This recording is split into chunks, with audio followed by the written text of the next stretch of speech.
ਡੋਲਨ ਤੇ ਰਾਖੋ ਪ੍ਰਭੂ।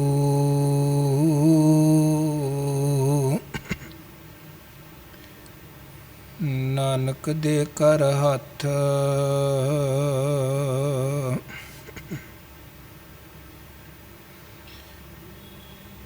जिसके सिर ऊपर तू स्वामी।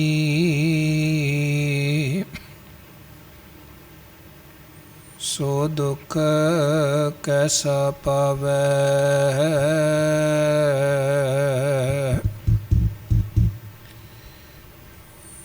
बोल न जाने माया मद माता।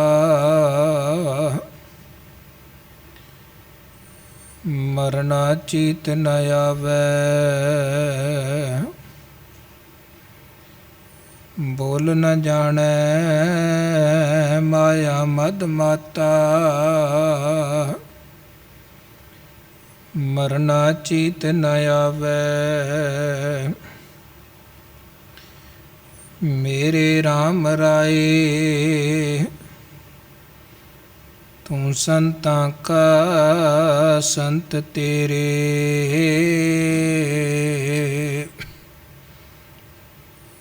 तेरे सेवक को पौ किछ नाही जम नहीं आवे नेरे। तेरे सेवक को पौ किछ नाही जम नहीं आवे नेरे। जो तेरे रंग राते स्वामी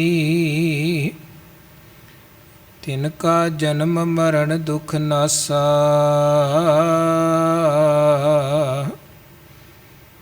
तेरी बख्श न मिटै कोई सतगुर का दिलासा। नाम त्यायन सुख फल पायन आठ पहर अराधै। तेरी शरण तेरै परवासै पंच दुष्ट लै साधै। ज्ञान ध्यान किछ कर्म न जाना सार न जाना तेरी। सब ते वड्डा सतगुर नानक जिन कल राखी मेरी। ज्ञान ध्यान किछ कर्म न जाना सार न जाना तेरी। सब ते वड्डा सतगुर नानक जिन कल राखी मेरी। तेरे कवन कवन गुण कह गावा तू साहिब गुणी निदाना। तुमरी महिमा बरन न सकूं तू ठाकुर ऊच भगवाना। तुमरी महिमा बरन न सकूं तू ठाकुर ऊच भगवाना।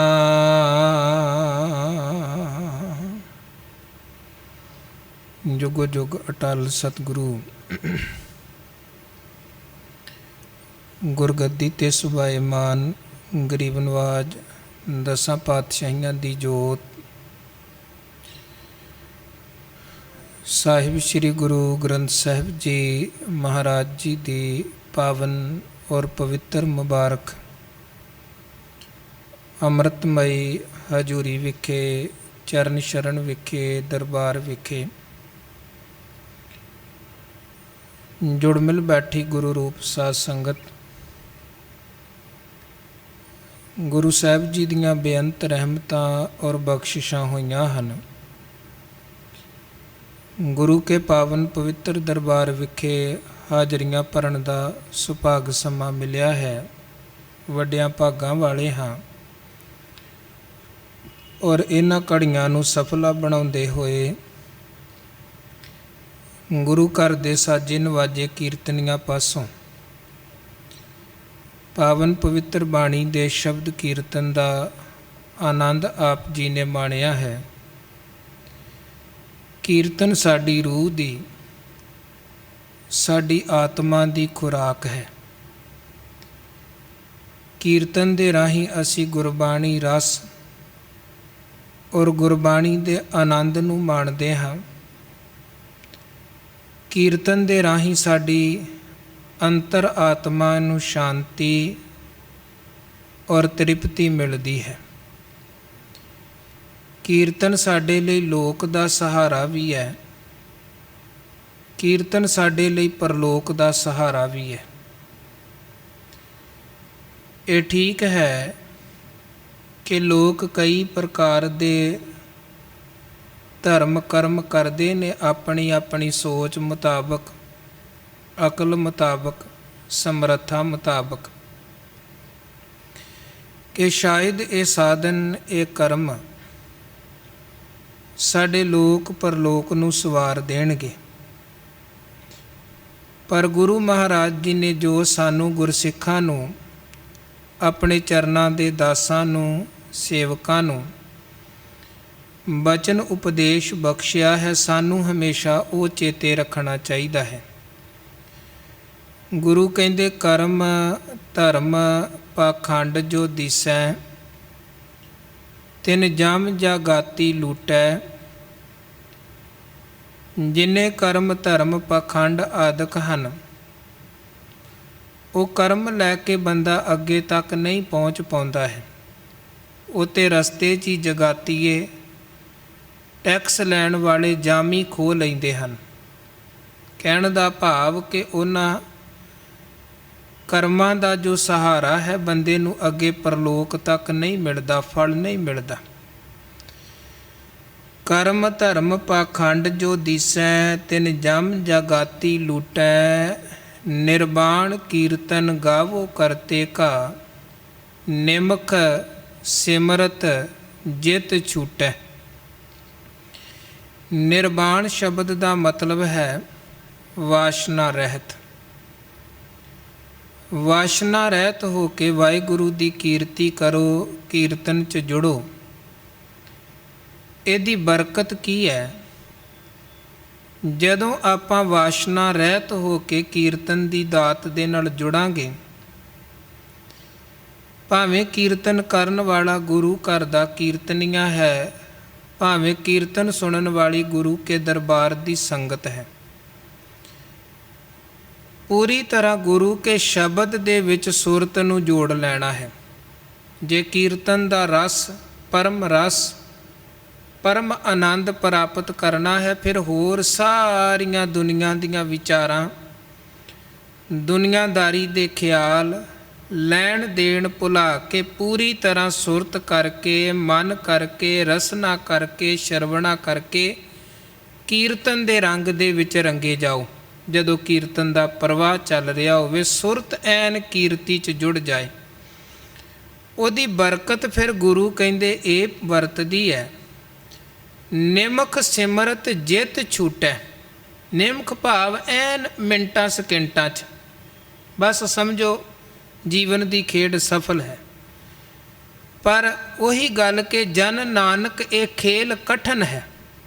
ਐਨ ਕੀਰਤਨ ਦੇ ਵਿੱਚ ਮਨ ਕਰਕੇ, ਤਨ ਕਰਕੇ, ਰੂਹ ਕਰਕੇ ਜੁੜ ਜਾਣਾ ਬੜੀ ਕਠਿਨ ਖੇਡ, ਬੜਾ ਔਖਾ ਹੈ। ਪਰ ਜੇ ਜੁੜ ਜਾਈਏ, ਸਮਝੋ ਇਹ ਕੀਰਤਨ ਦੀ ਦਾਤ ਸਾਨੂੰ ਪਾਰ ਲੰਘਾ ਦਿੰਦੀ ਹੈ।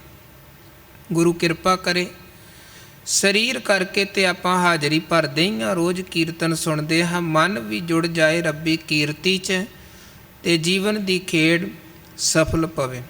ਉਪਰੰਤ ਆਓ ਗੁਰਬਾਣੀ ਵਿਚਾਰ ਦੇ ਨਾਲ ਜੁੜੀਏ। ਸਭ ਤੋਂ ਪਹਿਲਾਂ ਫਤਿਹ ਪ੍ਰਵਾਨ ਕਰੋ, ਪਿਆਰ ਸਤਿਕਾਰ ਸਹਿਤ ਆਖੋ ਜੀ ਵਾਹਿਗੁਰੂ ਜੀ ਕਾ ਖਾਲਸਾ, ਵਾਹਿਗੁਰੂ ਜੀ ਕੀ ਫਤਿਹ। ਭਗਤ ਕਬੀਰ ਸਾਹਿਬ ਜੀ ਦੀ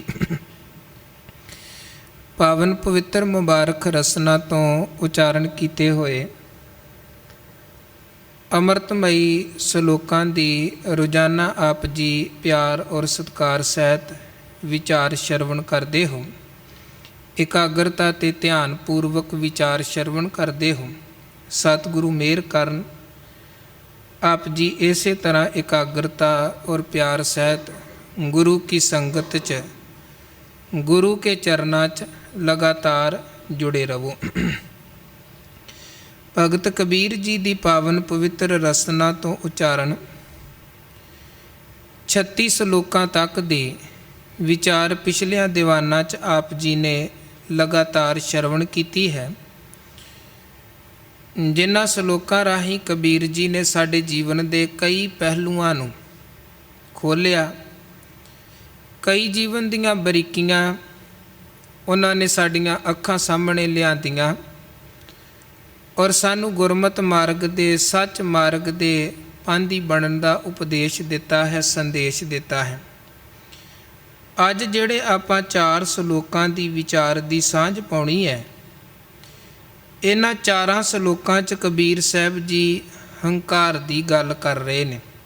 ਸ਼ਬਦ ਉਹਨਾਂ ਨੇ ਗਰਭ ਵਰਤਿਆ ਹੈ। ਗੁਰਬਾਣੀ 'ਚ ਹਉਮੈ ਸ਼ਬਦ ਵੀ ਆਇਆ, ਹੰਕਾਰ ਵੀ ਆਇਆ, ਮੈਂ ਸ਼ਬਦ ਵੀ ਆਇਆ। ਇੱਦਾਂ ਕਈ ਸ਼ਬਦ, ਅਹੰ ਸ਼ਬਦ ਵੀ ਆਉਂਦਾ ਹੈ, ਗਰਭ ਵੀ ਆਉਂਦਾ ਹੈ। ਹੰਕਾਰ ਬਾਰੇ ਇਹ ਵੱਖ-ਵੱਖ ਜਿਹੜੇ ਸ਼ਬਦ ਹਨ ਉਹਨਾਂ ਦੀ ਵਰਤੋਂ ਕੀਤੀ ਗਈ ਹੈ। ਕਬੀਰ ਸਾਹਿਬ ਇਹਨਾਂ 4 ਸ਼ਲੋਕਾਂ ਰਾਹੀਂ ਸਾਨੂੰ ਮੂਲ ਰੂਪ ਦੇ ਵਿੱਚ ਇਹੀ ਸਮਝਾ ਰਹੇ ਨੇ ਕਿ ਹੰਕਾਰ ਨਾ ਕਰੋ। ਹੰਕਾਰ ਹੁਣ ਕਿਸ ਚੀਜ਼ ਦਾ ਮਨੁੱਖ ਨੂੰ ਹੁੰਦਾ ਹੈ? ਮਹਾਰਾਜ ਨੇ ਬਾਣੀ 'ਚ ਕਿਹਾ ਹੈ, ਧਨ ਜੋਬਨ ਪ੍ਰਭਤਾ ਕੈ ਮਦ ਮੈਂ ਅਹਨਿਸ ਫਿਰੈ ਦੀਵਾਨਾ। ਕੋਈ ਪੈਸੇ ਟਕੇ 4 ਸਾਡੇ ਕੋਲ ਆ ਗਏ, ਅਸੀਂ ਤਾਂ ਹੰਕਾਰੀ ਹੋ ਗਏ। ਜੋਬਨ ਜਵਾਨੀ ਹੈ, ਸਰੀਰਕ ਸੁੰਦਰਤਾ ਹੈ ਜਾਂ ਸਰੀਰਕ ਬਲਵਾਨਤਾ ਹੈ, ਉਹਦਾ ਵੀ ਬੰਦਾ ਹੰਕਾਰ ਕਰਦਾ ਹੈ। ਆਪਣੇ ਸੋਹਣੇ ਹੋਣ ਦਾ ਹੰਕਾਰ ਜਾਂ ਤਕੜੇ ਹੋਣ ਦਾ ਹੰਕਾਰ ਵੀ ਬੰਦੇ ਦੇ ਮਨ 'ਚ ਅਕਸਰ ਪੈਦਾ ਹੁੰਦਾ ਹੈ।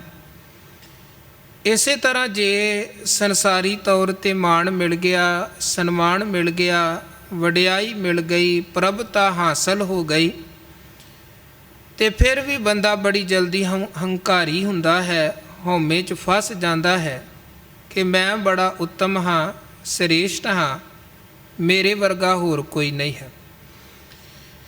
ਇੱਦਾਂ ਜੇ ਬਹੁਤ ਬਰੀਕੀ ਸਹਿਤ ਵੇਖੀਏ ਤੇ ਮਨੁੱਖ ਦੇ ਕੋਲ ਕੋਈ ਵੀ ਗੁਣ ਆਏ, ਕੋਈ ਤਾਣ ਤਾਕਤ ਆਵੇ, ਚੰਗਿਆਈ ਪ੍ਰਾਪਤ ਹੋਵੇ, ਉਹਦਾ ਮਨੁੱਖ ਹੰਕਾਰ ਕਰਦਾ ਹੈ। ਹੰਕਾਰ ਗੁਣਾਂ ਤੇ ਚੰਗਿਆਈਆਂ ਦਾ ਹੁੰਦਾ ਹੈ, ਅਵਗੁਣਾਂ ਤੇ ਬੁਰਾਈਆਂ ਦਾ ਹੰਕਾਰ ਨਹੀਂ। ਜੇ ਬੰਦਾ ਦਾਨ ਪੁੰਨ ਕਰਦਾ ਹੈ ਤੇ ਹੰਕਾਰੀ ਹੋ ਸਕਦਾ ਹੈ, ਹੰਕਾਰ ਕਰਕੇ ਦੂਜਿਆਂ 'ਚ ਦਰਸਾਏਗਾ ਕਿ ਮੈਂ ਬੜਾ ਵੱਡਾ ਦਾਨੀ ਹਾਂ। ਪਰ ਜੇ ਬੰਦਾ ਚੋਰੀਆਂ ਕਰਦਾ ਹੈ, ਗੁਨਾਹ ਕਰਦਾ ਹੈ, ਫਿਰ ਉਹ ਦਿਖਾਵਾ ਨਹੀਂ ਕਰੇਗਾ, ਫਿਰ ਉਹ ਦਿਖਾਵਾ ਨਹੀਂ ਕਰੇਗਾ। ਹਾਂ, ਠੱਗੀ ਦਾ ਹੋ ਸਕਦਾ ਹੈ ਬੰਦਾ ਹੰਕਾਰ ਕਰੇ ਕਿ ਮੈਂ ਵੇਖੋ ਕਿੰਨੀ ਚਲਾਕੀ ਵਰਤ ਕੇ ਤੇ ਦੂਜੇ ਨੂੰ ਲੁੱਟ ਲਿਆ ਤੇ ਪਤਾ ਹੀ ਕੋਈ ਨਹੀਂ ਲੱਗਣ ਦਿੱਤਾ। ਇੱਕ ਜਗ੍ਹਾ ਮਹਾਰਾਜ ਨੇ ਬਾਣੀ 'ਚ ਬਚਨ ਵੀ ਕੀਤਾ ਹੈ। ਮਹਾਰਾਜ ਕਹਿੰਦੇ ਇਹ ਬੰਦੇ ਦੀ ਬਿਰਤੀ ਕੀ ਹੈ ਕਿ ਜਦੋਂ ਇਹ ਪਾਪ ਕਰਦਾ ਹੈ, ਭਾਵ ਕਿਸੇ ਦੇ ਨਾਲ ਠੱਗੀ ਮਾਰਦਾ ਹੈ, ਛਲਾਵਾ ਕਰਦਾ ਹੈ, ਤੇ ਕਈ ਵਾਰ ਉਸ ਚੀਜ਼ ਦਾ ਵੀ ਇਹ ਹੰਕਾਰ ਕਰ ਬੈਂਦਾ ਹੈ ਕਿ ਵੇਖੋ ਜਿਵੇਂ ਮੈਂ ਕਰ ਲਿਆ, ਕੌਣ ਇੱਦਾਂ ਕਰ ਸਕਦਾ ਹੈ। ਪਰ ਗੁਰੂ ਕਹਿੰਦੇ ਮਤ ਸਮਝ ਕੇ ਤੂੰ ਬੜਾ ਮਹਾਨ ਕੰਮ ਕੀਤਾ, ਕੀਤੀ ਤੇ ਬੁਰਾਈ ਹੈ, ਕੀਤੀ ਤੇ ਬੁਰਾਈ ਹੈ। ਬਹੁਤਾਤ ਰੂਪ ਦੇ ਵਿੱਚ ਮਨੁੱਖ ਦੇ ਮਨ ਅੰਦਰ ਗੁਣਾਂ ਦਾ, ਚੰਗਿਆਈਆਂ ਦਾ ਹੰਕਾਰ, ਧਨ ਜੋਬਨ ਪ੍ਰਭਤਾ ਦਾ ਹੰਕਾਰ, ਪੈਸੇ ਟਕੇ ਦਾ ਹੰਕਾਰ ਅਕਸਰ ਮਨੁੱਖੀ ਮਨ ਅੰਦਰ ਬਣਦਾ ਹੈ। ਔਰ ਗੁਰਬਾਣੀ 'ਚ ਗੁਰੂ ਮਹਾਰਾਜ ਨੇ ਸਭ ਤੋਂ ਜ਼ਿਆਦਾ ਜੇ ਕਿਸੇ ਚੀਜ਼ 'ਤੇ ਜ਼ੋਰ ਦਿੱਤਾ ਹੈ, ਉਹ ਹੈ ਪਰਮਾਤਮਾ ਦਾ ਨਾਮ ਜਪਣ 'ਤੇ। ਵਾਰ-ਵਾਰ ਗੁਰੂ ਕਹਿੰਦੇ ਵਾਹਿਗੁਰੂ ਦਾ ਨਾਮ ਜਪੋ। ਉਦੋਂ ਬਾਅਦ ਜੇ ਕੁਝ ਛੱਡਣ ਤੇ ਸਭ ਤੋਂ ਜ਼ਿਆਦਾ ਬਾਣੀ 'ਚ ਜ਼ੋਰ ਦਿੱਤਾ ਗਿਆ ਹੈ ਤੇ ਉਹ ਹਉਮੈ ਛੱਡਣ ਤੇ ਹੰਕਾਰ ਛੱਡਣ ਤੇ।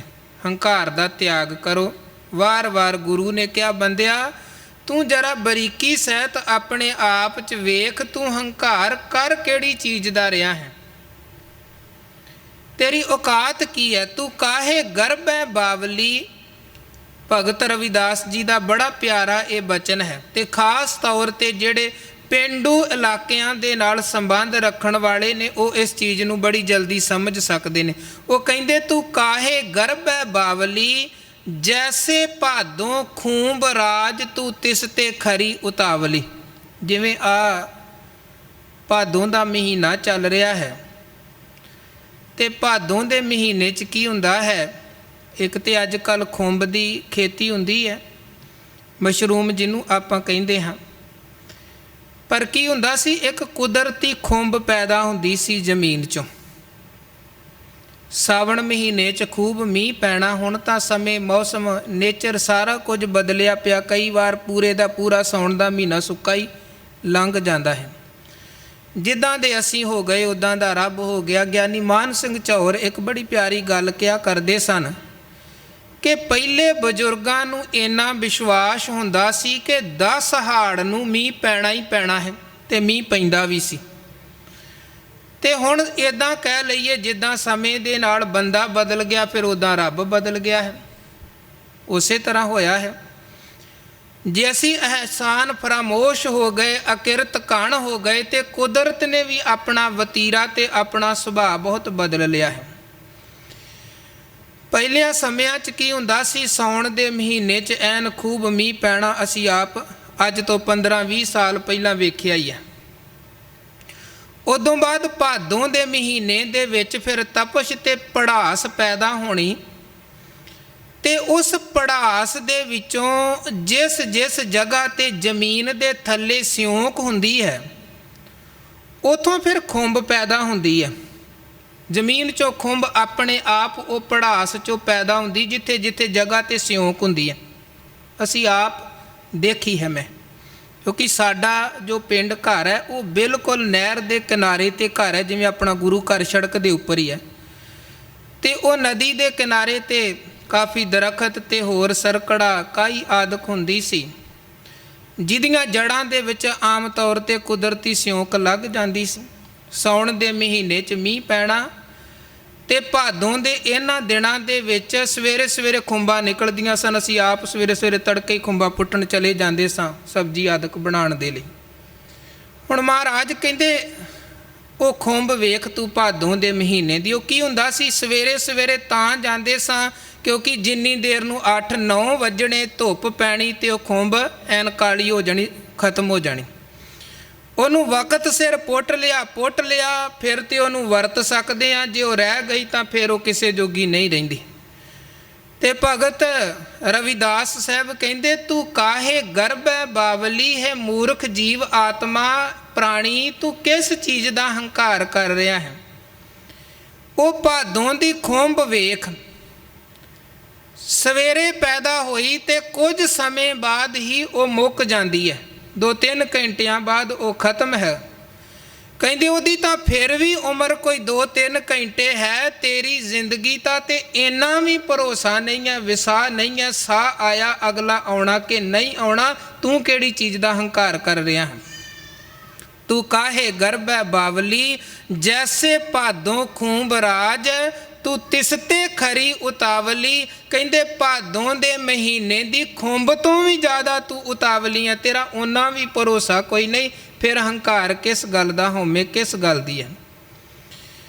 ਇੱਦਾਂ ਬਾਣੀ 'ਚ ਗੁਰੂ ਮਹਾਰਾਜ ਨੇ ਬਹੁਤ ਸਾਰੇ ਸ਼ਬਦਾਂ ਦੇ ਰਾਹੀਂ ਸਾਨੂੰ ਇਹਨਾਂ ਚੀਜ਼ਾਂ ਦਾ ਅਹਿਸਾਸ ਕਰਵਾਇਆ ਕਿ ਜਿਹੜੀ ਹਉਮੈ, ਜਿਹੜੇ ਗਰਭ, ਜਿਹੜੇ ਹੰਕਾਰ ਦੇ ਵਿੱਚ ਆਪਾਂ ਫਸੇ ਪਏ ਹਾਂ, ਇਹ ਹੰਕਾਰ ਸਵਾਏ ਤਬਾਹੀ ਤੋਂ, ਬਰਬਾਦੀ ਤੋਂ ਹੋਰ ਕੁਝ ਮਨੁੱਖ ਦੇ ਪੱਲੇ ਨਹੀਂ ਪਾਉਂਦਾ। ਇੱਕ ਭਗਤ ਨਾਮਦੇਵ ਜੀ ਦਾ ਬੜਾ ਪਿਆਰਾ ਬਚਨ ਹੈ। ਉਹ ਕਹਿੰਦੇ ਗਹਿਰੀ ਕਰਕੇ ਨੀਵ ਖਦਾਈ, ਉੱਪਰ ਮੰਡਪ ਛਾਏ, ਮਾਰ ਕੰਡੇ ਤੇ ਕੋ ਅਧਕਾਈ, ਜਿਨ ਤ੍ਰਿਣ ਧਰ ਮੂੰਡ ਬੁਲਾਏ। ਬੰਦਾ ਘਰ ਬਣਾਉਂਦਾ ਹੈ, ਬੜੀ ਗਹਿਰੀ ਨੀਂਹ ਕਰਕੇ ਰੱਖਦਾ ਹੈ। ਮੇਰਾ ਮਕਾਨ ਬੜਾ ਮਜ਼ਬੂਤ ਹੋਵੇ, ਫਿਰ ਉੱਪਰ ਨੂੰ ਵੀ ਬੜੀ ਉੱਚੀ ਇਮਾਰਤ ਇਹ ਬਣਾਉਂਦਾ ਹੈ ਕਿ ਦੂਰੋਂ ਮੇਰਾ ਘਰ ਦਿਖਾਈ ਦੇਵੇ ਕਿ ਆਖਰ ਉਹਦਾ ਮਹਿਲ ਹੈ, ਉਹਦਾ ਘਰ ਹੈ। ਤੇ ਫਿਰ ਉਸ ਘਰ ਦਾ ਹੰਕਾਰ ਕਰ ਕਰਕੇ ਦੂਜਿਆਂ ਨੂੰ ਵਿਖਾਉਂਦਾ ਕਿ ਵੇਖੋ ਮੈਂ ਕਿੱਡੇ ਵੱਡੇ ਘਰ ਦਾ ਮਾਲਕ ਹਾਂ। ਪਰ ਮਹਾਰਾਜ ਸੱਚੇ ਪਾਤਸ਼ਾਹ ਕਹਿੰਦੇ ਚੇਤੇ ਰੱਖੀ, ਤੂੰ ਜਿੱਡਾ ਮਰਜ਼ੀ ਵੱਡਾ ਘਰ ਬਣਾ ਲੈ, ਅਖੀਰ ਘਰ ਇੱਥੇ ਹੀ ਰਹਿ ਜਾਣਾ, ਤੈਨੂੰ ਘਰ ਚੋਂ ਕੱਢ ਦਿੱਤਾ ਜਾਣਾ ਹੈ। ਉਹ ਕਹਿੰਦੇ ਹਮਰੋ ਕਰਤਾ ਰਾਮ ਸਨੇਹੀ, ਕਾਹੇ ਰੇ ਨਰ ਗਰਭ ਕਰਤ ਹੋ, ਬਿਨ ਸਜਾਏ ਝੂਠੀ ਦੇਹੀ। ਕਹਿੰਦੇ ਕਿਹੜੀ ਚੀਜ਼ ਦਾ ਹੰਕਾਰ ਕਰਦਾ ਹੈ? ਇਹ ਜਿਹੜੀ ਤੇਰੀ ਝੂਠੀ ਦੇਹੀ ਹੈ, ਕਾਇਆ ਹੈ, ਇਹਨੇ ਬਿਨ ਸਜਾਣਾ ਹੈ। ਇਹਦਾ ਹੰਕਾਰ ਨਾ ਕਰ, ਤੇ ਇਹਦੇ ਨਾਲ ਜੁੜੀ ਹੋਈ ਇਮਾਰਤ ਦਾ ਹੰਕਾਰ ਨਾ ਕਰਕੇ ਮੇਰੀਆਂ ਮਹਿਲ ਮਾੜੀਆਂ ਬੜੀਆਂ ਉੱਚੀਆਂ ਨੇ, ਬੜੀਆਂ ਮਹਾਨ ਹਨ। ਉਹ ਫਿਰ ਅੱਗੇ ਕਹਿੰਦੇ ਮੇਰੀ ਮੇਰੀ ਕੈਰੋ ਕਰਤੇ ਦਰਯੋਧਨ ਸੇ ਭਾਈ, 12 ਜੋਜਨ ਸ਼ਤਰ ਚਲਤ ਥਾ, ਦੇਹੀ ਗਿਰਜਨ ਖਾਈ। ਦਰਯੋਧਨ ਤੇ ਉਹਦੇ ਭਾਈਆਂ ਨੂੰ ਬੜਾ ਹੰਕਾਰ ਸੀ, ਆਪਣੀ ਤਾਕਤ ਦਾ, ਆਪਣੇ ਏਕੇ ਦਾ, ਆਪਣੇ ਰਾਜ ਭਾਗ ਦਾ। ਸ਼ਤਰ ਝੁੱਲਦੇ ਸਨ।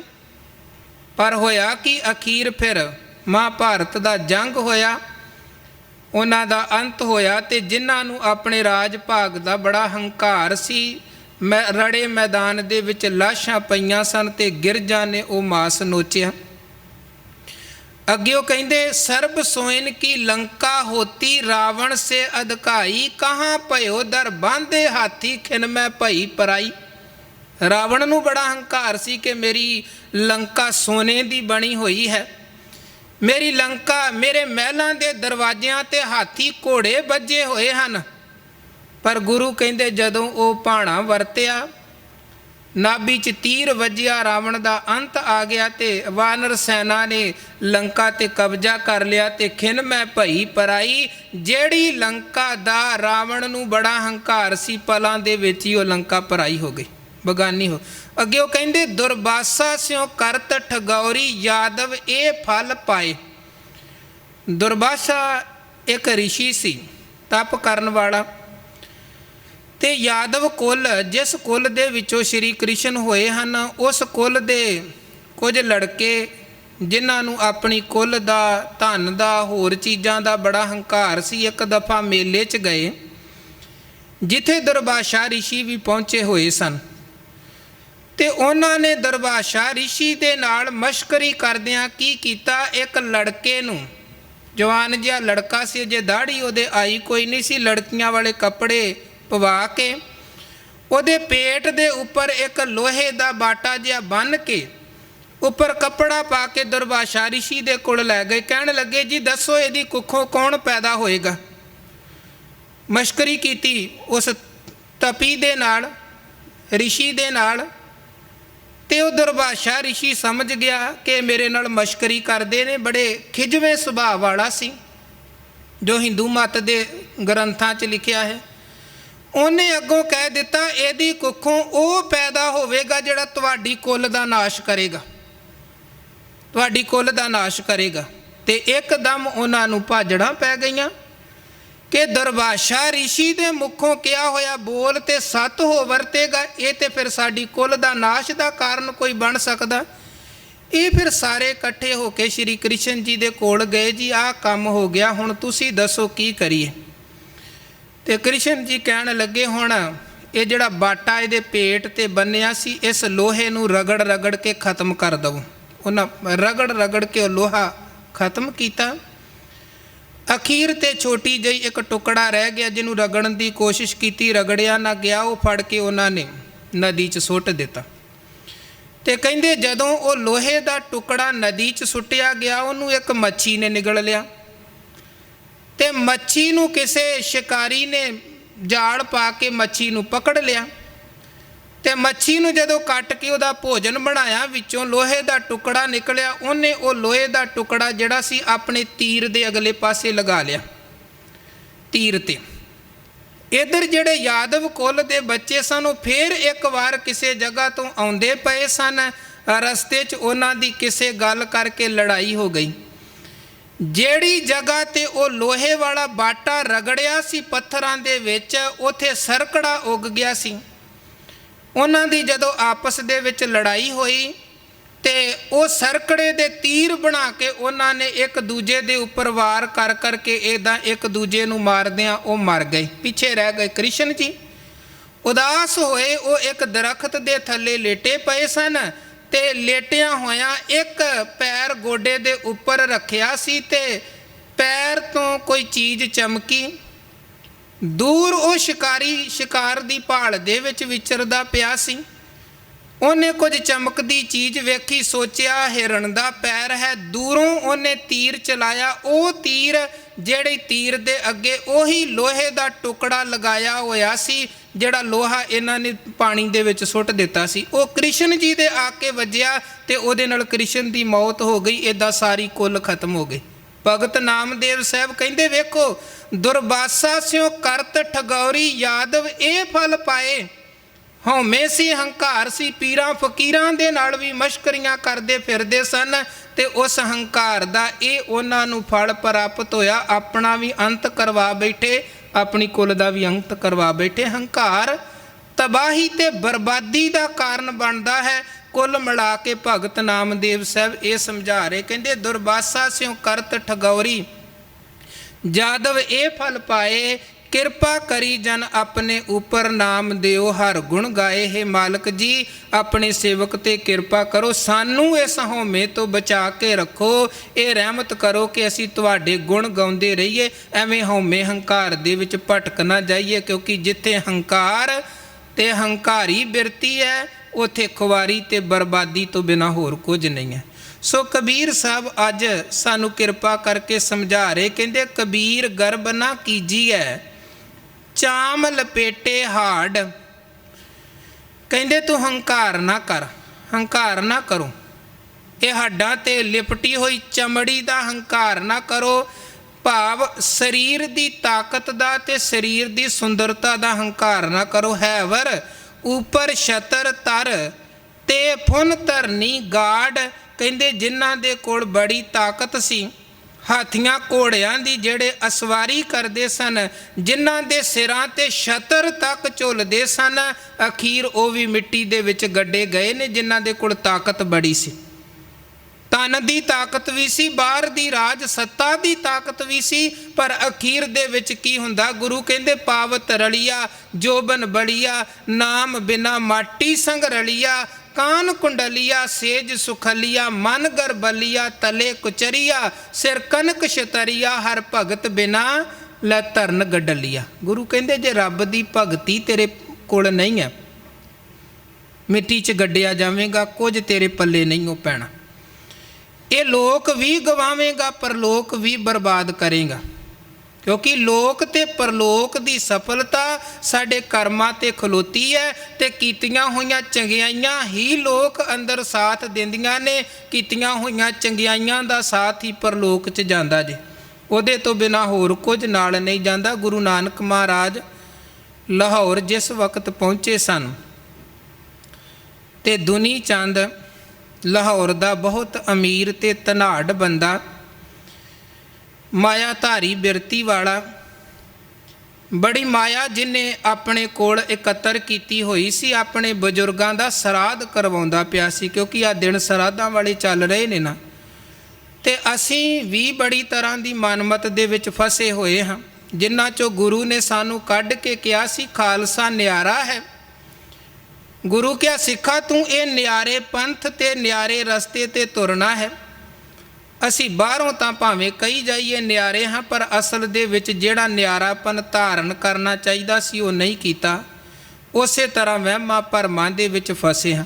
ਗੁਰੂ ਨਾਨਕ ਮਹਾਰਾਜ ਨੇ ਦੁਨੀ ਚੰਦ ਨੂੰ ਸਮਝਾਇਆ ਸੀ ਕਿ ਇਹ ਤੇਰਾ ਭੁਲੇਖਾ ਹੈ ਕਿ ਸ਼ਾਇਦ ਇਹਨਾਂ ਪੰਡਤਾਂ ਨੂੰ ਖਵਾਇਆ ਹੋਇਆ ਭੋਜਨ ਮੇਰੇ ਬਜ਼ੁਰਗਾਂ ਤੱਕ, ਮੇਰੇ ਪਿਤਾ ਤੱਕ ਪਹੁੰਚਦਾ ਹੈ। ਮਹਾਰਾਜ ਗੁਰੂ ਨਾਨਕ ਸਾਹਿਬ ਦਾ ਇੱਕ ਬੜਾ ਪਿਆਰਾ ਬਚਨ ਹੈ ਆਸਾ ਦੀ ਵਾਰ ਬਾਣੀ ਅੰਦਰ, ਅੱਜ ਵੀ ਸਾਡੇ ਲਈ ਤੇ ਰਹਿੰਦੀ ਦੁਨੀਆ ਤੱਕ ਉਹ ਸਾਡੇ ਲਈ ਇੱਕ ਚਾਨਣ ਮੁਨਾਰੇ ਦਾ ਕੰਮ ਕਰੇਗਾ ਬਚਨ, ਜੇ ਆਪਾਂ ਉਹ ਬਚਨ ਨੂੰ ਸਮਝੀਏ। महाराज कहते जे मुहाका घर मूहै घर मोहे पितरी दे, अगे वस्त सियाणीए पितरी चोर करे। महाराज कहते वेखो पहली गल तो गुरमत ये गुरु की बाणी का सिक्खी का सिद्धांत है कि ना अगे कुछ जाता है ना कुछ अगे भेजा जा सकता है। पर महाराज कहते जे मान लिया जाए कि हाँ इत्थे खवाया होया भोजन ते श्राद्धां च कीता होया दान अगे कोई बजुर्गां तक पहुँचता है, तो महाराज ने वेखो कैसी कमाल की उदाहरण दी। महाराज कहते होवे एक बंदा चोर ते किसे दे घरों उन्हें चोरी का समान चोरी करके लियांदा, पैसे लियांदे, कपड़े होर चीज़ां उन्हें चोरी करके ले आंदियां अपने घर। हुण चोर दे घर की है सारा कुछ चोरी का पिया है, तो उन्हें वेख्या बाकी श्राद्ध बापू दे अपने अपने माता पिता बजुर्गों के कर रहे ने, मैं भी कर लवां। हुण महाराज कहते जे एक चोर ने जदों श्राद्ध करना है तो उन्हें जिहड़ा समान देना वो किहड़ा समान होवेगा? चोरी का समान। उन्हें किसी पंडित नूं चोरी का समान दिता, भोजन पानी खवाया, तो ये कह सोचिया कि ये हुण दिता होया दान दिते हुए पदार्थ अगे मेरे बजुर्गों तक पहुँच जाणगे। तो महाराज कहते जे सचमुच वो चीज़ां अगे पहुँचदियां होण तो हुण चोर ने जिहड़ियां चीज़ां दान कीतियां वो जे अगे उहदे बजुर्गों तक पहुँच गईयां ते उत्थे उस घर का बजुर्ग भी मौजूद होवे जिहड़े घर चो चोर ने चोरी करके समान लियांदा सी, उस घर का बजुर्ग ते झट पछाण लवेगा कि ये तो मेरे घर दीयां चीज़ां ने। असीं हुण साडे घर दीयां कौली तक भी गवांढी दे घर गई होवे जिन्ने मर्जी उन्हां दे भांडे होण आपां पछाण लैंदे साडे घर दी कौली है, ये तो साडी चीज़ है। महाराज कहंदे अगे उन्हें पछाण लेना है कि ये तो साडे घर दा समान ते तेरे कोल कित्थों आया, तेरे कोल मेरे घर का समान कित्थों आया। उथे फिर महाराज कहते अगे जाके गल इत्थे मुकनी है कि पंडित दे राही ये समान ये चीज़ इत्थे पहुँची है। तो महाराज कहते फिर की होवेगा जिन्हें दलाली करके इधरों वस्तुआं उधर तक पहुँचाइया ने वो भी पकड़िया जाएगा, उन्हें भी बख्शिया कोई नहीं जाना, उहदे भी हत्थ वड्डे जाने जिहड़ा चोरी का माल इधरों उधर पहुँचाउंदा पिया है। महाराज कहते जे मुहाका घर मूहै पितरी दे, अगे वस्त सियाणीए पितरी चोर करे, वड्डीए हाथ दलाल के मुसफी ए करे। गुरु कहते चेते रखी विच दलाल पै के वस्तुआं इधरों उधर पहुँचाण वालिया, जे ये गल सच्ची मुच्ची इसे तरह हुंदी होई ते तेरे हाथ पहलां वड्डे जाने। पर महाराज कहते असल च सच्चाई ये है नानक अगे सो मिलै जो खट्टे घालै दे, अगे मनुख नूं उही कुछ मिलना जो आपां इत्थे कमाउंदे। इदां कीता होया कोई श्राद्ध अगे तक नहीं पहुँचता। गुरु कहते जे करना तो इत्थे बजुर्गों की सेवा करो, इत्थे तां बजुर्ग पानी नूं तरसदियां मुक जांदे हन ते बाद च मरण तो बाद आपां उन्हां दे मूँह ते देसी घिओ तक लाउंदे हां ते कई तरह के पदार्थ दान कर करके विखावा करदे। गुरु कहते जीवत पितर न मानै कऊ, मूए श्राद्ध कराही, पितर भी बपरे कहो क्यों पावै, कौआ कुकर खाही। सो दुनी चंद नूं भी महाराज ने यह चीज़ समझाई तो जो उहदे मन च धन का हंकार सी, गुरु ने वह धन का हंकार ते अभिमान भी खत्म किया कि यह हंकार ही असल च बर्बादी का कारण है। कबीर गर्भ ना कीजिए ऊंचा देख आवास। कबीर साहब कहते जे साडा घर बड़ा सोहना महल बड़े उच्चे होण ते उन्हां दा हंकार ना करो कि मेरा घर बड़ा वड्डा, ते किसी गरीब की झुग्गी नूं वेख के सधारण घर नूं वेख के एवें किसी गरीब का मजाक भी ना उड़ाओ कि मैं बड़े उच्चे घर का मालक हाँ, क्योंकि आज काल भोए लेटना ऊपर जामै घास। तू जिन्ने मर्जी सोहणे कीमती घर का मालक होवे, पर एक दिन उसे कबर दे विच उसे शमशान भूमि दे विच जाके तू लेटेगा जिथे बिल्कुल गरीब कंगाल का संस्कार किया जाता, उत्थे ही तेरा संस्कार होना है। महाराज कहते एक दिन तू मिट्टी च मिट्टी होएगा। इसे करके फरीद साहब जी समझाते हैं कि ਇਹ ਜਿਹੜੀ ਮਿੱਟੀ ਹੈ, ਫਰੀਦਾ ਖਾਕ ਨਾ ਨਿੰਦੀ ਹੈ, ਖਾਕੂ ਜੇੜ ਨਾ ਕੋਏ, ਜੀਵੰਦਿਆਂ ਪੈਰਾਂ ਥੱਲੇ ਮੋਇਆ ਉੱਪਰ ਹੋਏ। ਅੱਗੇ ਕਬੀਰ ਸਾਹਿਬ ਕਹਿੰਦੇ, ਕਬੀਰ ਗਰਬ ਨਾ ਕੀਜੀਐ, ਰੰਕ ਨਾ ਹੱਸੀਐ ਕੋਏ। ਨਾ ਆਪਣੀ ਅਮੀਰੀ ਦਾ ਹੰਕਾਰ ਕਰਕੇ ਅਮੀਰੀ ਦਾ ਹਾਸਾ ਹੱਸੋ, ਕਿਉਂਕਿ ਹੱਸਣਾ ਵੀ ਕਈ ਪ੍ਰਕਾਰ ਦਾ ਹੁੰਦਾ ਹੈ। ਇੱਕ ਤੇ ਹੈ ਕੁਦਰਤੀ ਹਾਸਾ, ਕੋਈ ਵਾਕਿਆ ਹੀ ਖੁਸ਼ੀ ਵਾਲੀ ਘਟਨਾ ਹੈ, ਕੋਈ ਗੱਲ ਹੈ, ਬੰਦਾ ਹੱਸਿਆ ਹੈ, ਹੱਸਣਾ ਚਾਹੀਦਾ ਹੈ। ਪਰ ਇੱਕ ਹਾਸਾ ਹੁੰਦਾ ਹੈ ਕਿਸੇ ਦੀ ਗਰੀਬੀ ਤੇ ਹੱਸਣਾ, ਕਿਸੇ ਦੀ ਲਾਚਾਰੀ ਤੇ ਹੱਸਣਾ, ਕਿਸੇ ਦੇ ਦੁੱਖ ਤੇ ਹੱਸਣਾ। ਉਹ ਹਾਸਾ ਚੰਗਾ ਹਾਸਾ ਨਹੀਂ ਹੈ, ਉਹ ਹਾਸਾ ਬਹੁਤ ਮਾੜਾ ਹਾਸਾ ਹੈ। ਜਿਹੜਾ ਦਰੋਪਤੀ ਹੱਸੀ ਸੀ ਦੁਰਯੋਧਨ ਤੇ, ਅੰਨੇ ਦਾ ਪੁੱਤ ਵੀ ਅੰਨਾ ਹੀ ਰਿਹਾ, ਹੱਸਦਿਆਂ ਹੱਸਦਿਆਂ ਕਹਿ ਦਿੱਤਾ, ਪਰ ਉਹ ਹਾਸੇ ਦਾ ਮੜਾਸਾ ਬਣ ਗਿਆ, ਵੱਡੀ ਬਰਬਾਦੀ ਦਾ ਕਾਰਨ ਬਣ ਗਿਆ। ਅਕਸਰ ਇੱਦਾਂ ਹੁੰਦਾ ਹੈ। ਸੋ ਕਬੀਰ ਸਾਹਿਬ ਕਹਿੰਦੇ, ਕਿਸੇ ਦੀ ਗਰੀਬੀ ਤੇ ਨਾ ਹੱਸੋ। ਇਹ ਨਾ ਸੋਚੋ ਕਿ ਮੈਂ ਬੜਾ ਤਗੜਾ ਤੇ ਦੂਜਾ ਬੜਾ ਗਰੀਬ ਹੈ। ਕਹਿੰਦੇ ਚੇਤੇ ਰੱਖਿਓ, ਕੋਈ ਪਤਾ ਨਹੀਂ ਲੱਗਦਾ, ਇੱਥੇ ਫਰਸ਼ ਤੋਂ ਅਰਸ਼ ਤੇ ਅਰਸ਼ ਤੋਂ ਫਰਸ਼ ਤੇ ਮਿੰਟ ਦੇ ਵਿੱਚ ਹੀ ਬੰਦਾ ਪਹੁੰਚ ਜਾਂਦਾ ਹੈ। ਜੇ ਮਾਲਕ ਚਾਵੇ ਤੇ ਸੁਲਤਾਨਾ ਘਾਹ ਕਰਾਇੰਦਾ, ਵੱਡੇ ਵੱਡੇ ਸੁਲਤਾਨਾ ਪਾਤਸ਼ਾਹਾਂ ਨੂੰ ਵੀ ਉਹ ਮਿੱਟੀ 'ਚ ਮਿਲਾ ਸਕਦਾ, ਤੇ ਮਿੱਟੀ 'ਚ ਮਿਲਿਆ ਹੋਇਆਂ ਨੂੰ ਪਾਤਸ਼ਾਹੀਆਂ ਬਖਸ਼ ਸਕਦਾ ਹੈ। ਜਲ ਤੇ ਥਲ ਕਰ, ਥਲ ਤੇ ਕੂਆਂ, ਕੂਪ ਤੇ ਮੇਰ ਕਰਾਵੈ, ਧਰਤੀ ਤੇ ਆਕਾਸ਼ ਚੜਾਵੈ, ਚੜੇ ਆਕਾਸ਼ ਗਰਾਵੈ, ਚੜੇ ਆਕਾਸ਼ ਗਰਾਵੇ। ਉਹ ਚਾਵੇ ਤੇ ਮਿੰਟਾਂ ਸਕਿੰਟਾਂ ਦੇ ਵਿੱਚ ਹੀ ਵੱਡੀ ਵਡਿਆਈ ਕਰ ਸਕਦਾ ਹੈ, ਤੇ ਉਹ ਚਾਵੇ ਤੇ ਮਿੰਟਾਂ ਸਕਿੰਟਾਂ ਦੇ ਵਿੱਚ ਹੀ ਵੱਡਿਆਂ ਵੱਡਿਆਂ ਨੂੰ ਮਿੱਟੀ 'ਚ ਮਿੱਟੀ ਕਰ ਸਕਦਾ ਹੈ। ਇਸ ਕਰਕੇ ਕਬੀਰ ਸਾਹਿਬ ਕਹਿੰਦੇ, ਸਾਡਾ ਬੇੜਾ ਵੀ ਸਮੁੰਦਰ ਦੇ ਵਿੱਚ ਹੈ। ਜੇ ਦੂਜਿਆਂ ਦੇ ਬੇੜੇ ਡੁੱਬ ਰਹੇ ਨੇ, ਐਵੇਂ ਹੱਸੋ ਨਾ ਕਿ ਦੂਜੇ ਡੁੱਬ ਰਹੇ ਤੇ ਮੈਂ ਸਲਾਮਤ ਹਾਂ। ਕੋਈ ਪਤਾ ਨਹੀਂ, ਇੱਧਰੋਂ ਉੱਧਰੋਂ ਕੋਈ ਛੱਲ ਆਵੇ ਤੇ ਸਾਡਾ ਬੇੜਾ ਵੀ ਡੁੱਬ ਸਕਦੀ ਹੈ। ਕਬੀਰ ਗਰਬ ਨਾ ਕੀਜੀਐ, ਰੰਕ ਨਾ ਹੱਸੀਐ ਕੋਏ, ਅਜੋ ਸੋ ਨਾਉ ਸਮੁੰਦਰ ਮੈਂ, ਕਿਆ ਜਾਨੋ ਕਿਆ ਹੋਏ। ਕਹਿੰਦੇ ਕੋਈ ਪਤਾ ਨਹੀਂ ਹੈ ਕਿਹੜੇ ਵਕਤ ਕੀ ਭਾਣਾ, ਕੀ ਕਲਾ, ਕੀ ਹੁਕਮ, ਕੀ ਖੇਡ ਵਰਤ ਜਾਣੀ ਹੈ। ਅੱਗੇ 40 ਨੰਬਰ ਸ਼ਲੋਕ 'ਚ ਆਪ ਫਰਮਾਨ ਕਰਦੇ ਹਨ, ਕਬੀਰ ਗਰਬ ਨਾ ਕੀਜੀਐ, ਦੇਹੀ ਦੇਖ ਸੁਰੰਗ। ਸੁਰੰਗ ਦਾ ਭਾਵ ਹੈ ਸੋਹਣਾ ਰੰਗ, ਸੁੰਦਰਤਾ ਦਾ, ਆਪਣੇ ਸੋਹਣੇ ਹੋਣ ਦਾ। ਜਿਵੇਂ ਬੰਦਾ ਤਨ ਕਰਕੇ ਤਾਕਤ ਵਾਲਾ ਹੈ, ਉਸ ਚੀਜ਼ ਦਾ ਵੀ ਹੰਕਾਰ ਕਰਦਾ ਹੈ। ਆਪਣੀ ਸੁੰਦਰਤਾ ਦਾ ਵੀ ਮਨੁੱਖ ਨੂੰ ਹੰਕਾਰ ਹੁੰਦਾ ਕਿ ਮੈਂ ਬੜਾ ਸੋਹਣਾ ਹਾਂ। ਮਹਾਰਾਜ ਕਹਿੰਦੇ ਤੂੰ ਸੋਹਣੇ ਹੋਣ ਦਾ ਹੰਕਾਰ ਵੀ ਨਾ ਕਰ, ਕਿਉਂਕਿ ਇੱਕ ਸਮਾਂ ਐਸਾ ਆਵੇਗਾ, ਇੱਕ ਤਾਂ ਵੈਸੇ ਹੀ ਬੁਢਾਪਾ ਜਿਵੇਂ ਜਿਵੇਂ ਆਈ ਜਾਂਦਾ, ਤਿਵੇਂ ਤਿਵੇਂ ਸਰੀਰ ਦੀ ਸੁੰਦਰਤਾ ਵੀ ਫਿੱਕੀ ਪੈਂਦੀ ਜਾਂਦੀ ਹੈ। ਬੰਦਾ ਉਹੀ ਹੁੰਦਾ ਹੈ ਜਿਹੜਾ ਕਿਸੇ ਵਕਤ ਬੜਾ ਸੁੰਦਰ, ਜਦੋਂ ਬੁਢਾਪਾ ਹਾਵੀ ਹੁੰਦਾ ਹੈ ਤੇ ਫਿਰ ਉਹੀ ਚਿਹਰਾ ਕਰੂਰ ਲੱਗਣਾ ਸ਼ੁਰੂ ਹੋ ਜਾਂਦਾ ਹੈ।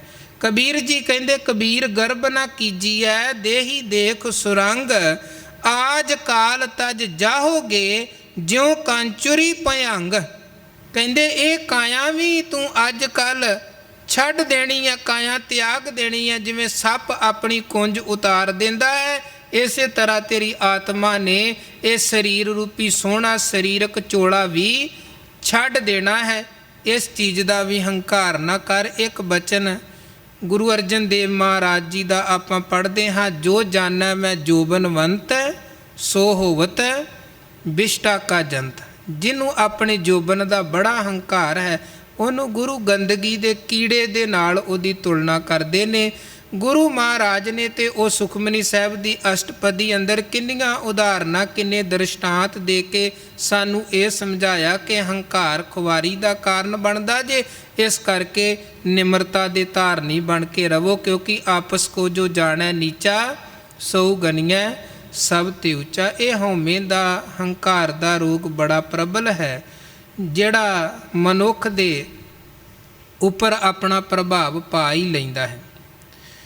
ਮਨੁੱਖ ਜਿਵੇਂ ਜਿਵੇਂ ਕੋਈ ਪ੍ਰਾਪਤੀ ਕਰਦਾ ਹੈ, ਇਹ ਮਿੱਟੀ ਦਾ ਪੁਤਲਾ ਜਬ ਕਛ ਪਾਵੈ ਤਬ ਗਰਭ ਕਰਤ ਹੈ, ਬੜੀ ਜਲਦੀ ਹੰਕਾਰੀ ਹੁੰਦਾ ਹੈ। ਤੇ ਇਸ ਹਉਮੈ ਤੋਂ ਹੁਣ ਬਚਿਆ ਕਿੱਦਾਂ ਜਾਏ?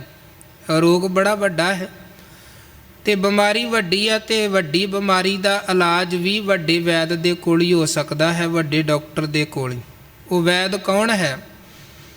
ਮੇਰਾ ਵੈਦ ਗੁਰੂ ਗੋਬਿੰਦਾ ਹਰ ਹਰ ਨਾਮ ਔਖਦ ਮੁਖ ਦੇਵੈ, ਕਾਟੈ ਜਮ ਕੀ ਫੰਦਾ। ਹਰ ਨਾਮੋ ਮੰਤਰ ਦਿਰੜਾਏਂਦਾ, ਕੱਟੇ ਹਉਮੈ ਰੋਗ। ਨਾਨਕ ਸਤਿਗੁਰ ਤਿੰਨਾ ਮਿਲਾਇਆ, ਜਿਨ੍ਹਾਂ ਧੁਰੇ ਪਿਆ ਸੰਜੋਗ।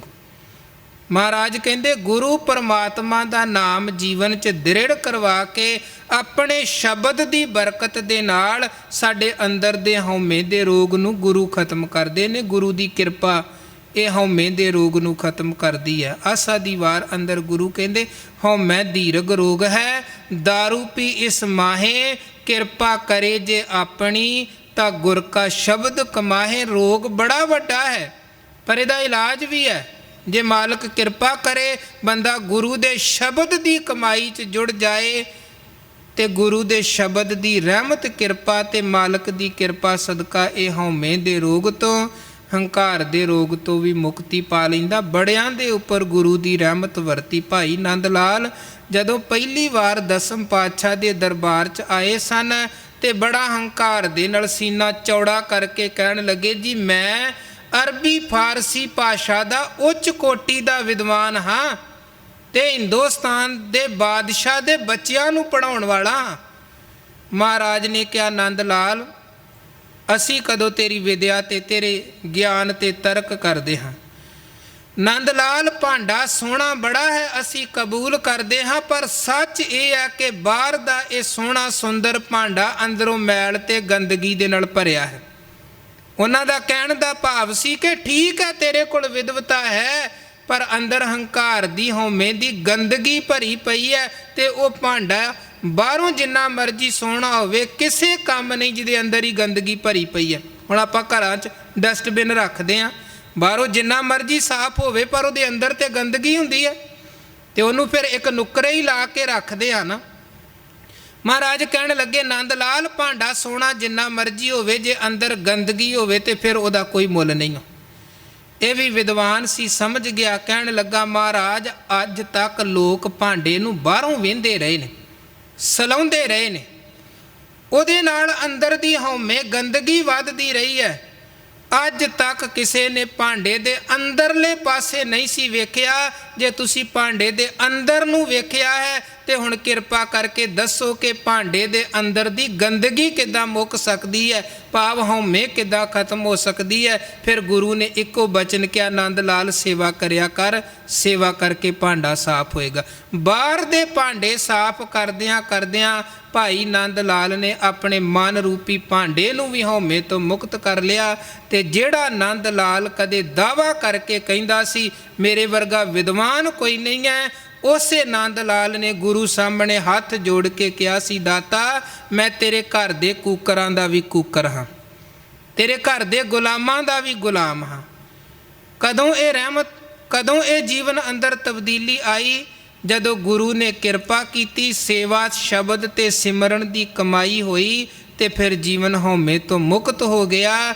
ਮਹਾਰਾਜ ਕਹਿੰਦੇ ਰੋਗ ਬੜਾ ਵੱਡਾ ਹੈ, ਕਿਰਪਾ ਕਰੇ ਜੇ ਆਪਣੀ, ਤਾਂ ਗੁਰ ਕਾ ਸ਼ਬਦ ਕਮਾਹੇ। ਜੇ ਮਾਲਕ ਕਿਰਪਾ ਕਰੇ, ਕਰ ਕਿਰਪਾ ਜਿਸ ਕੈ ਹਿਰਦੈ ਗਰੀਬੀ ਬਸਾਵੈ। ਨਾਨਕ ਇਹਾਂ ਸੁਖ ਆਗੈ ਮੁਕਤ, ਇਹਾਂ ਮੁਕਤ ਆਗੈ ਸੁਖ ਪਾਵੈ।